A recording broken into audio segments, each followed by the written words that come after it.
دا په ننګرهار کې یوازینۍ دولتي مطبعه ده چې څه د پاسه یوه پیړۍ مخکې پر کار پیل کړی او تر اوسه دغه مطبعه د دولتي ادارو کتابونه، مجلې او نور اړین اسناد چاپوي.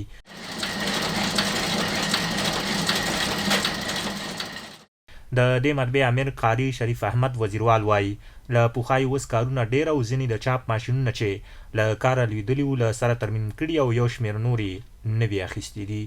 الحمدلله پخوا پرتله کارونه ډېر ښه شوي دي. ماشینونه ما یو 3-4 دانې نوي کړي او یو څه چې خراب وو په هغه هم کار وکړو، مرمت هم کړو او ماشینونه برابر دي، ماشینونه مشکل نشته او کارونه څونه دولتي ادارات دي غون کارونه هم دلته راوړي، کارونه مشکل نشته.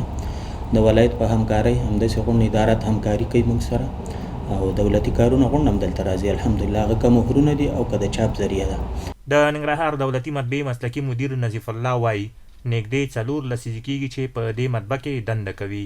وایي له خپله کاره خوشحاله دی او د چاپ برخه کې ډېر پرمختګ کړی دی. او دلته موږ ته چې کوم کارونه راځي دولتي هم راځي، غیر دولتي هم راځي. موږ شخصي کارونه هم کوو، دولتي کارونه هم کوو، رنګه کارونه هم کوو، ساده کارونه هم کوو. د دولت د زون په سطحه چې کوم کارونه دي هغه ټول دلته موږ ته راځي او موږ هغه اجرا کوو. زه موږ د خپل کار نه په تمام معنا سره راضي یاست. د ننګرهار دولتي مطبعې امیر وایي هڅه یې پیل کړې چې د هغو کتابونو د چاپ لپاره هم ماشینونه واخلي چې اوس هم په نورو هیوادونو کې چاپ کیږي. انشاءالله دا پلانونه هم شته خو د مشورانو سره په مشوره اراده کړې ده چې زو یو نوي ماشین آلات اخلو. یو دا د فلیکس ماشین موږ سره فلحال نشته، د دې اراده هم ده دا اخلو. همداسې یو نیم کمی ده د غټ ماشینانه.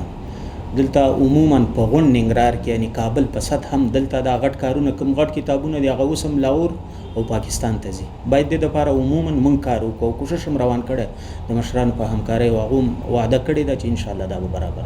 د ننګرهار په دې دولتي مطبعه کې 11 تنه په بېلابېلو برخو کې پر دندو بوخت دي چې ځینې نوي او یو شمېر زاړه عمر خوړلي کارګر دي چې کلونه یې په دغه مطبعه کې په دولتي چوکاټ کې کار کړی دی.